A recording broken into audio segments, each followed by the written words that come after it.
নমস্কার, আশা করি সকলে ভালো আছেন। আজকের ভিডিওতে আমরা WBJEE 2018-র একটি কোশ্চেন নিয়ে আলোচনা করব। এখানে বলা আছে the approximate value of sign 31 degrees. চারটা অপশন দেওয়া আছে, এই চারটার মধ্যে কোনটা হবে। তো আমাদের সাইন 31 ডিগ্রির ভ্যালু 0.5-এর থেকে বড় নাকি 0.6-এর থেকে বড়, 0.5-এর থেকে ছোট নাকি 0.4-এর থেকে ছোট, এটা নিয়ে আলোচনা করতে বলা হয়েছে।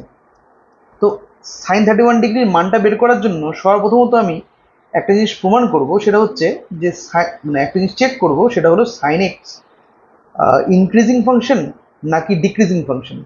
এখন যে অ্যাঙ্গেলটা দেওয়া আছে 31 ডিগ্রি, এটা আমাদের ফার্স্ট কোয়াড্রেন্টের অ্যাঙ্গেল। তার মানে এই অ্যাঙ্গেলটা 0 ডিগ্রি থেকে 90 ডিগ্রির মধ্যে আছে। তো আমি এই রেঞ্জের মধ্যে দেখব যে সাইন এক্স বা সাইন থিটা যেটাই বলি না কেন, সেটা ইনক্রিজিং ফাংশন হয় না ডিক্রিজিং ফাংশন হয়। প্রথমে ওটা নিয়ে আলোচনা করব এবং তারপরে আমরা দেখব যে কি করে সাইন 31 ডিগ্রি অ্যান্সারটা এখান থেকে আসে। ভিডিওটা স্টার্ট করার আগে বলে দিই যে আমি কিন্তু ট্রিগোনোমেট্রির প্রিভিয়াস ইয়ার এর ওপর WBJEE বা JEE মেইনস সংক্রান্ত যে ন্যাশনাল বা স্টেট লেভেলে এক্সামগুলো হয়, এই জাতীয় আরও যে পরীক্ষাগুলো আছে, এগুলোর প্রিভিয়াস ইয়ারের কোয়েশ্চেন নিয়ে ট্রিগোনোমেট্রির উপর আমি কন্টিনিউয়াসলি ভিডিও বানিয়ে চলেছি এবং ভিডিওগুলো আপলোড হচ্ছে উপরের লিঙ্কে দেওয়া প্লে লিস্টে। তো আপনারা ভিডিওগুলো দেখে প্রবলেমগুলো যেভাবে প্র্যাকটিস করবেন সেটার একটা উপায় বলে দিই, যে খুবই ইন্টারেস্টিং এবং সহজ উপায়। সেটা হচ্ছে প্লে লিস্টের থেকে আপনি যে কোনো একটা ভিডিওকে সিলেক্ট করে নেন, সেই ভিডিওটির প্রবলেমটি দেখা মাত্র আপনি ভিডিওটি পজ করে দিন, তারপরে প্রবলেমটি ফার্স্টে নিজে একটু চেষ্টা করুন। 5-7 মিনিটের মধ্যে যদি প্রবলেমটি আপনার সলভ হয়ে যায়, আপনি পরের ভিডিওতে চলে যান। আর যদি কোনো কারণে না হয়, তাহলে আপনি দেখে নিন যে অ্যান্সারটা কী করে হয়েছে, তারপর আবার চেষ্টা করুন। এভাবে প্র্যাকটিস করতে থাকলে আপনাদের আইডিয়া হয়ে যাবে যে কি করে এই পরীক্ষাগুলোতে কি জাতীয় কোয়েশ্চেন আসছে। তো এই বলে আজকে প্রবলেমটি স্টার্ট করি। আমরা ফার্স্টে এস্টাবলিশ করবো যে সাইন থিটা ইনক্রিজিং ফাংশন হয় না ডিক্রিজিং ফাংশন হয় এই রেঞ্জের মধ্যে। তো এটাকে আমরা দুভাবে করতে পারি, এক হচ্ছে গ্রাফিক্যালি, আর একটা হচ্ছে ইনক্রিজিং ডিক্রিজিং ফাংশনের কনসেপ্ট দিয়ে। সেটা হচ্ছে ফার্স্ট টাইম ধরে নিচ্ছি, ফার্স্ট টাইম ইনক্রিজিং ডিক্রিজিং ফাংশনের কনসেপ্ট দিয়ে করাচ্ছি।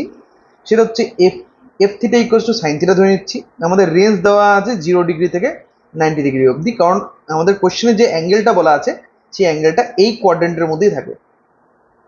তো কি করে একটা ফাংশনকে ইনক্রিজিং বা ডিক্রিজিং দেখানো হয়, সেটার জন্য আমরা কি করব, ফার্স্ট অফ অল এর ফার্স্ট অর্ডার ডেরিভেটিভটাকে ক্যালকুলেট করব, মানে এফ থিটার থেকে এর ডিফারেন্সিয়েশনের থ্রু আমরা বের করব যে সাইন থিটার ডেরিভেটিভ কত হয়। সাইন থিটার ডেরিভেটিভ আমরা জানি কস থিটা হয়। এখন আমাদের চেক করতে হবে যে যে রেঞ্জটা দেওয়া আছে থিটার, সেই রেঞ্জে cos theta through out the range, মানে এই রেঞ্জের প্রত্যেকটা অ্যাঙ্গেলে কস থিটা পজিটিভ হয় না নেগেটিভ হয়। তো আমরা জানি এটা ফার্স্ট কোয়াড্রেন্ট। তো ফার্স্ট কোয়াড্রেন্টে আমরা জানি যতগুলো ত্রিকোণমিতিক রেশিও আছে, মানে হচ্ছে সাইন কস্ট্যান্ট সেক কোজেকট সবাই পজিটিভ। তার মানে এই রেঞ্জের জন্য, এই 0 ডিগ্রি থেকে 90 ডিগ্রি রেঞ্জের জন্য কস থিটা পজিটিভ হবে। তো নিয়ম হচ্ছে এটা, যে যদি ডেরিভেটিভের মান অলওয়েজ পজিটিভ হয় গিভেন রেঞ্জের জন্য, তাহলে পরে গিভেন ফাংশনটা ইনক্রিজিং হবে। আর যদি কোনো কারণে লেস দেন 0 হয় ডেরিভেটিভের মান, তাহলে পরে গিভেন ফাংশনটা অর্থাৎ এফ থিটা ওটা ডিক্রিজিং হবে। তো এই ক্ষেত্রে যেহেতু আমরা দেখতে পাচ্ছি কস থিটা এসছে এবং সেটা পজিটিভ, তার মানে এফ থিটা একটা increasing function. Therefore F theta, that is sine theta, is an increasing function. Increasing function, increasing function মানে হচ্ছে বর্ধিষ্ণু অপেক্ষক। ঠিক আছে, তো এইভাবে আমরা বুঝলাম যে এই রেঞ্জের মধ্যে সাইনের মান বর্ধিষ্ণু মানে হচ্ছে সাইনের মান ক্রমাগত বাড়ে। তাহলে 0 ডিগ্রিতে যত হয় তার তুলনায় 1 ডিগ্রিতে তার তুলনায় বেশি মান আসবে, 2 ডিগ্রিতে তার থেকে বেশি মান আসবে, এক্সেট্রা এক্সেট্রা। এখন যদি সেম জিনিসকে আমরা জিওমেট্রিক্যালি করতাম, তাহলে কিভাবে করতাম? এখানে ফার্স্ট অফ অল দুটো অক্ষ আমরা ড্র করে নিই, একটা এক্স অক্ষ, একটা ওয়াই অক্ষ।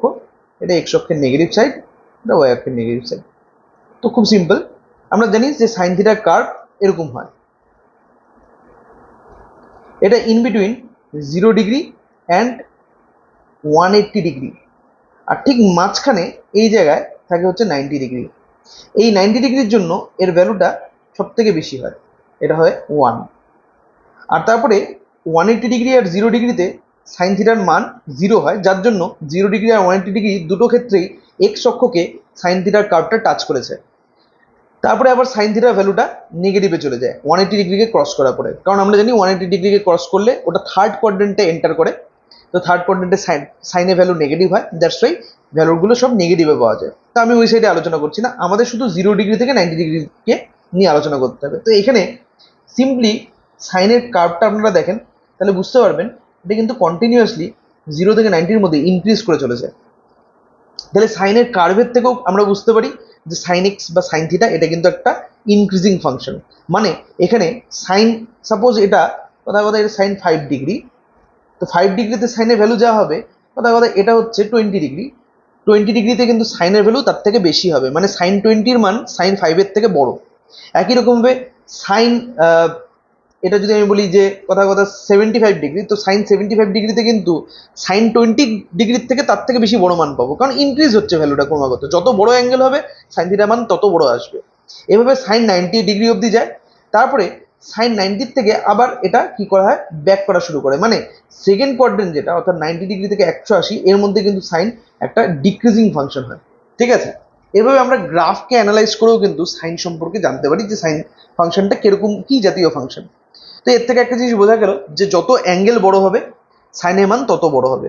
তো আমরা যা অবজার্ভ করছি যে এখানে যে অ্যাঙ্গেলটা দেওয়া আছে সেটা হচ্ছে 31 ডিগ্রি, আমরা জানি এটার মান 30 ডিগ্রির থেকে বেশি। তাহলে সেই হিসাবে যেহেতু ইনক্রিজিং ফাংশন সাইন, আর এটা দুজনেই যেহেতু ফার্স্ট কোয়াড্রেন্টের মধ্যে আছে, তাহলে সেই হিসাবে সাইন 31 ডিগ্রির মান সাইন 30 ডিগ্রির থেকে বেশি হওয়া উচিত। আর সাইন 30 ডিগ্রির মান হচ্ছে হাফ, দ্যাট ইজ 0.5।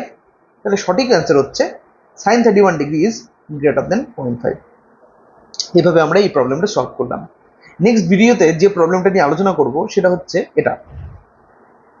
তো এখানে একটা এ বলে ম্যাট্রিক্স দেওয়া আছে, এই ম্যাট্রিক্সের ডিটারমিনেন্টের ভ্যালু কোন এই চারটা অপশনের মধ্যে থেকে কোন রেঞ্জের মধ্যে পাওয়া যাবে।